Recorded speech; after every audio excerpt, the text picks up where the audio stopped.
Hello viewers, আসসালামু আলাইকুম। এখন আমরা আলোচনা করব অর্থনীতির কিছু মৌলিক ধারণা। তো অর্থনীতির কিছু মৌলিক ধারণার মধ্যে প্রথমে যেটা আসবে সেটা হলো পণ্য। তাহলে আমাদেরকে বুঝতে হবে প্রথমে যে পণ্য কাকে বলে, পণ্য সেবা, পণ্যর সংজ্ঞাটা কী। তো যেসব বস্তু বা সেবা মানুষের চাহিদা পূরণ করে তাকে পণ্য বলে। তাহলে কি যেই সকল বস্তু বা সেবা মানুষের চাহিদা পূরণ করে তাকে পণ্য বলে। আচ্ছা, এরপরে আমরা যাব হলো সেবা।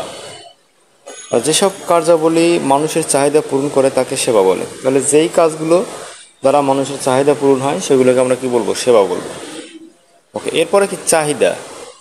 কোনো পণ্য বা সেবার ক্রয়ের ইচ্ছা বা আগ্রহকে চাহিদা বলে।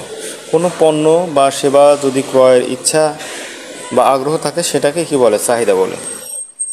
সরবরাহ, কোনো পণ্য বা সেবা বিক্রয়ের ইচ্ছা বা আগ্রহকে সরবরাহ বলে। তাহলে কি আমরা যদি একটু ব্যাকে যাই, পণ্য বা সেবা ক্রয়ের ইচ্ছাটা হলো চাহিদা আর বিক্রয়ের ইচ্ছাটা হলো কি, সরবরাহ।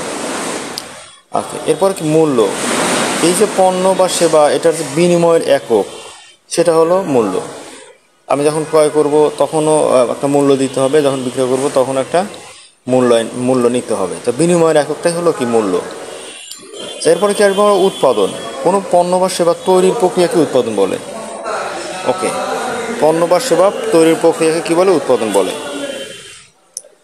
এরপর আসবো কি, বিনিময়। কোনো পণ্য বা সেবা অন্য পণ্য বা সেবার বিনিময়ে বিক্রি বা ক্রয় করার প্রক্রিয়াকে বিনিময় বলে। আচ্ছা, এরপর আসবো কি, বিতরণ। উৎপাদিত পণ্য বা সেবা ভোক্তাদের কাছে পৌঁছানোর প্রক্রিয়াকে বিতরণ বলে। তাহলে যে পণ্যটা আমরা উৎপাদন করছি সেটা ইন্ড কাস্টমারের কাছে পৌঁছে দেওয়াকে কি বলে, বিতরণ।